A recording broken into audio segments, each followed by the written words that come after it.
여호와께서 모세와 아론에게 말씀하여 이르시되 여호와께서 명령하시는 법의 율례를 이제 이루노니 이스라엘 자손에게 일러서 온전하여 흠이 없고 아직 멍에 매지 아니한 붉은 암송아지를 내게로 끌어오게 하고 너는 그것을 제사장 엘르아셀에게 줄 것이요 그는 그것을 진영 밖으로 끌어내어서 자기 목전에서 잡게 할 것이며 제사장 엘르아셀은 손가락에 그 피를 찍고 그 피를 회막 앞을 향하여 7번 뿌리고 그 암소를 자기 목전에서 불사르게 하되 그 가죽과 고기와 피와 똥을 불사르게 하고 동시에 제사장은 백향목과 우슬초와 홍색실을 가져다가 암송아지를 사르는 불 가운데 던질 것이며 제사장은 자기의 옷을 빨고 물로 몸을 씻은 후에 진영에 들어갈 것이라. 그는 저녁까지 부정하리라.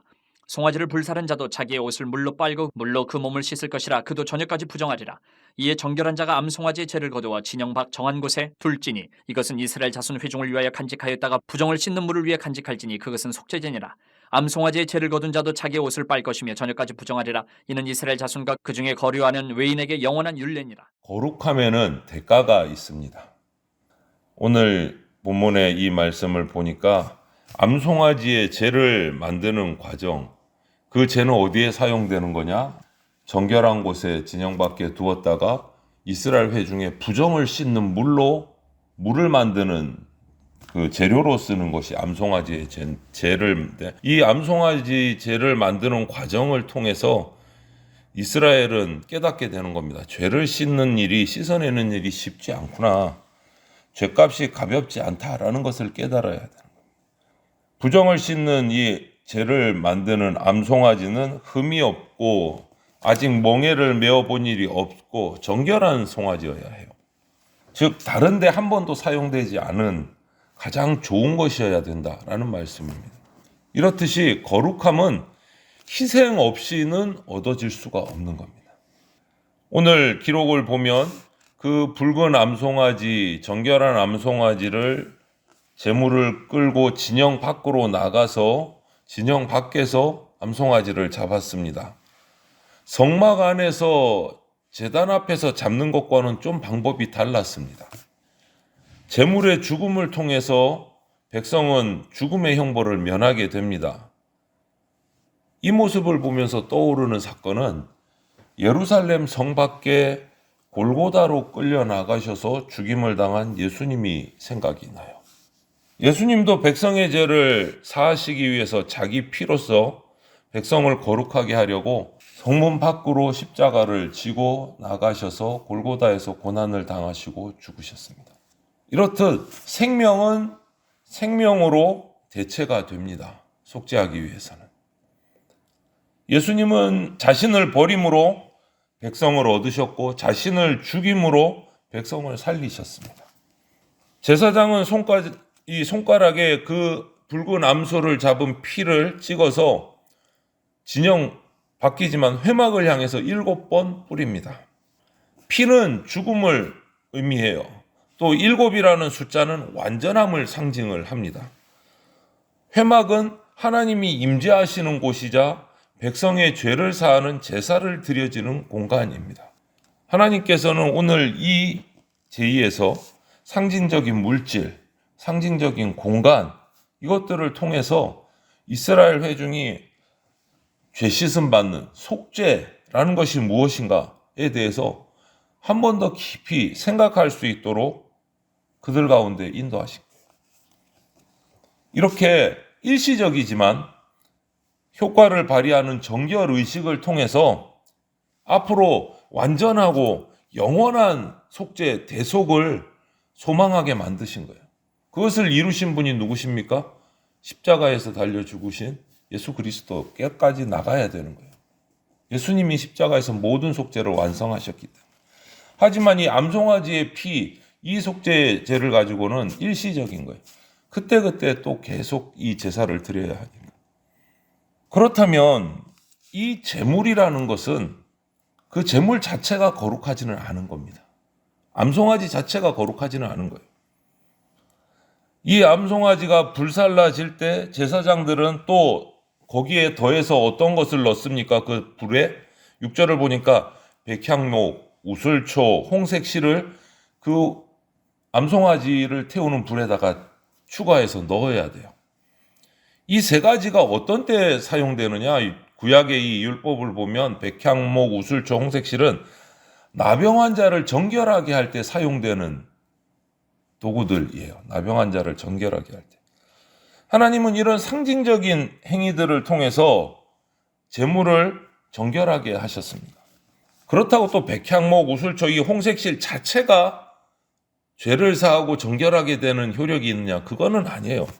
이런 상징적인 행동과 제의를 통해서 하나님의 말씀을 따를 때 죄사함을 받는다. 하나님 말씀대로 행할 때 속죄 거룩하게 된다. 이것을 말씀하시는 거예요.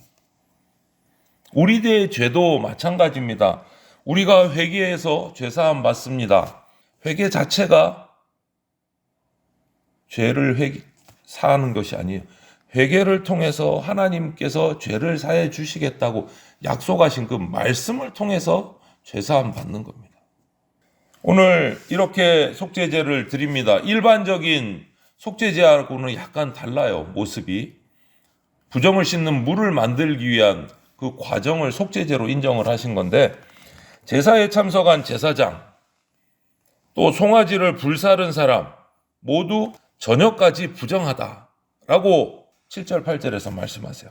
부정을 정결하게 하는 제물일지라 해도 사체이기 때문에, 사체를 가까이 했기 때문에 부정하다. 대신에 시체, 인간의 시체를 만지지는 않았기 때문에 7일 동안 부정하지는 않았어요. 율법에 보면 부모의 장례에 참석하거나 시체를 가까이 했을 경우는 7일 동안 이 격리에서 부정함을 씻어야 되는데 거기까지는 아니고 하루였어요. 사체를 가까이 했기 때문에 제사에 참석한 그런 사체를 만진 제사장, 그 불태운 사람들은 부정했어요. 하루 동안. 이 하루의 부정, 하루 부정한 거 가지고 그러시나. 하나님이 이 죽음을 가져오는 죄를 극도로 혐오하신다라는 것을 보는 거예요. 작은 것이라도 부정은 씻어야 돼요. 여러분, 작은 모래알이라도 가라앉습니다. 모든 죄는 사망을 가져옵니다. 크든 작든. 생명의 근원이신 하나님은 부정, 이 정결의식을 통해서 거룩하심을 나타내 보이시는 거예요. 생명은 죽음하고 짝할 수 없습니다. 같이 갈 수 없습니다. 죽음은 죄의 대가이기 때문에 하나님이 가장 싫어하시는 거예요. 반드시 씻어야 돼요. 그 과정을 정결 예식을 해야 되는 거예요. 거룩해져야 되는 겁니다. 오늘 이 암송아지를 태워서 제가 다 만들어지면 진영 밖 정한 곳에 보관해야 합니다. 이 암송아지의 죄를 보관하는 것은 오늘 본문에 보면 아무나 하는 게 아니에요. 정결한 사람이. 9절에 보면 이에 정결한 자가 암송아지의 죄를 거두어다가 진영 밖 정결한 곳에 보관해라. 그리고 필요할 때 부정을 씻는 물을 만들어야 되기 때문에. 하나님은 정식적인 속죄의 제사는 아니지만 정결의식을 속죄제와 동일한 것으로 오늘 인정을 하셨어요. 제사 자체가 효력이 있는 것이 아닙니다. 모든 제사함은 그 제사함의 율례를 정하신 하나님의 말씀에 근거해서 제사함 받는 것이고 거룩해지는 겁니다. 말씀이 근거예요. 이렇게 붉은 암송아지의 제를 만드는데 참여한 모든 사람이 부정합니다. 제를 거둔 자도 거기서 피를 찍은 제사장도 다 자기 옷을 빨아서 정결하고 하루를 부정한 것을 격리해서 정결하는 시간을 기다려야 돼요. 그래서 얻은 암송아지의 제입니다. 예수님의 고난과 죽음이 모든 사람을 살리는 것과 같아요. 구약의 제물이 죄를 사하지는 못합니다. 구약은 그림자에 불과해요. 그림자. 이런 모양이구나. 이럴 것 같구나. 진짜는 뭡니까? 참 형상은 예수 그리스도의 십자가의 보혈과 죽으심과 부활이 우리 죄를 사하고 우리에게 참 자유를 주시는 겁니다. 그 예수님의 죽으심을, 거룩해 하심을 그림자로, 모본으로 보여주는 것이 이 구약의 정결 예식 속죄제 제사들이에요. 우리 기독교는 기본적으로 자기 성찰의 신앙을 가지고 있습니다. 가장 강력한 자기 성찰의 틀을 가지고 있어요. 그것이 뭡니까? 바로 회개. 회개란 철저한 자기 성찰에 대한 선언이에요. 그래서 우리 성경이 말하는 회개와 세상이 말하는 자기 성찰 사이에는 결정적으로 다른 몇 가지 차이가 있어요. 이 성찰이라는 말을 쓰면 꼭 불교 용어처럼 불교에서 많이 쓰기 때문에 하는데, 그 차이가 뭐냐? 첫 번째 차이는 세상에서 자기 성찰이라 그러면 사람들 앞에서 철저하게 반성하는 거예요. 잘못을 고백하고 용서를 빌고 사과를 하는 거. 이거 자기 성찰이에요. 하지만 회개는 하나님 앞에서 하는 겁니다. 하나님은 내 모든 것을 아시는 분입니다. 내 내면의 세계, 즉 내가 생각하는 건, 내 속에 꿈틀거리고 있는 어떤 욕망까지도 다 아시는 그 하나님 앞에 서서 내 것을 다 풀어놓는 것이 회개예요. 둘째, 세상에서 자기 성찰은 마지막까지 자기 자아를 붙들기는 합니다. 꽉 잡은 자아 때문에, 자기 때문에 자기 성찰이 사실 쉽지가 않아요. 자기를 버려야 되는데. 무아의 경지에 이르러서도 자기를 놓지 못하는 것이 자아 성찰이에요. 하지만 회개는 자신을 다 내려놓는 것입니다. 완전히 하나님 앞에. 내 자아를 위대하신 하나님 앞에 깨뜨리는 거예요. 이것이 기독교 신앙의 회개예요. 자기를 내려놓고 주님을 자기에게 받아들이는 것. 그게 회개예요.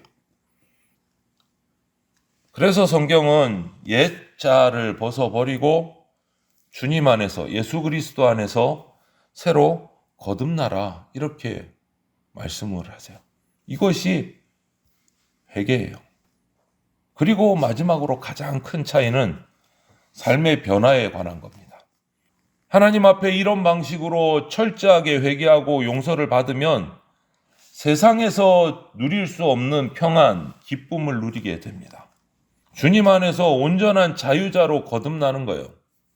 이것이 기독교가, 성경이 말하는 회개의 축복입니다. 여러분, 우리 컴퓨터를 자주는 안 쓰시겠지만 컴퓨터를 쓰다 보면 갑자기 오류가 날 때가 있어요. 화면에 그림이 막 흔들리는 이상한 현상들이 나타날 때 어떻게 손댈 방법이 없으면 마지막 방법이 딱 하나 있어요. 리셋 버튼을 눌러서 컴퓨터를 껐다가 켜는 거예요. 그러면 거의 다 해결이 돼요. 리셋 버튼을 누르면. 하나님도 우리 인생에 리셋 버튼을 주셨습니다. 인생이 잘못 흘러가고 있다고 생각하면 이 버튼을 누르라는 거예요. 인생의 리셋 버튼이 뭡니까? 바로 하나님 앞에서 내 모습을 그냥 다 토해내는 거예요. 회개하는 거예요. 다 토해내는 거. 못난 거든 더러운 거든 좋은 거든 기쁜 거든 모든 것을 그냥 다 탈탈탈 털어가지고 하나님 앞에 내어놓는 거.